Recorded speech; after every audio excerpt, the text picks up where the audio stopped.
Was there ever a more important day in human history than the one we commemorate today?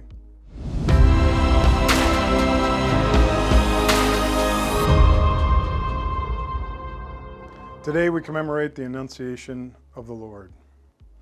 Has there ever been any more important two sentences ever spoke by a human being on this earth? Behold, I am the handmaid of the Lord. May it be done to me according to your word. Yes, you might say that Christmas Day is more important than today. Yes, I'm also sure that you can make an argument that Jesus spoke more important words during his earthly life. However, this action by God and the acceptance by Mary had to come first. Certainly, God could have and likely would have chosen another way or another young woman to instigate his rescue operation had Mary refused. But in my mind, speculation on these matters is a moot point. The Archangel Gabriel came, Mary accepted, and the second person of the Trinity became human at that very moment. Life on earth has never been the same. The breadth and depth of information in St. Luke's Gospel account can be overwhelming. There are volumes upon volumes written about the Annunciation and about Mary in general. One of the most profound things I've ever read is this quote from a book called The Reed of God, written by Carol Houselander, and I quote, "In giving life to him, she was giving him death. All other children born must inevitably die. Death belongs to fallen nature. The mother's gift to the child is life. But Christ is life.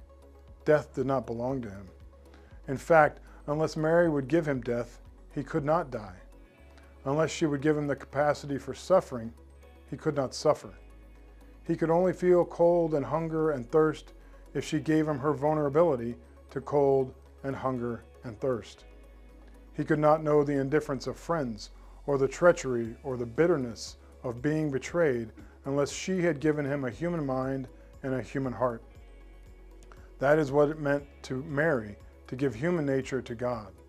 He was invulnerable. He asked for a body to be wounded. He was joy itself. He asked her to give him tears. He was God. He asked her to make him man. He asked for hands and feet to be nailed. He asked for flesh to be scourged. He asked for blood to be shed. He asked for a heart to be broken.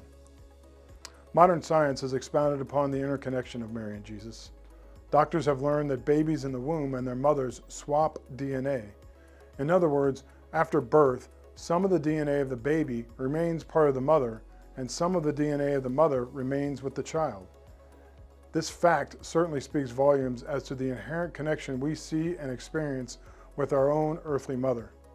Now apply this new scientific fact to the birth of Jesus.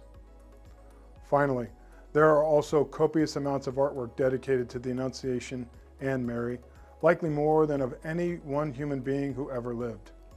One of my favorite apostolates, the Holy Family School of Faith, produced a rosary meditation on the Annunciation recently, and in it they included an extremely powerful painting of the Annunciation by Giovanni Gasparo.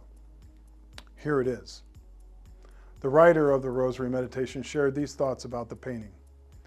You can see Mary is holding her hands up in a gesture of submission and acceptance, and the light from the angel, when it hits her raised hands, throws a shadow against the back wall. You can see in the shadow of Mary's posture of obedience an outline of Christ hanging on the cross.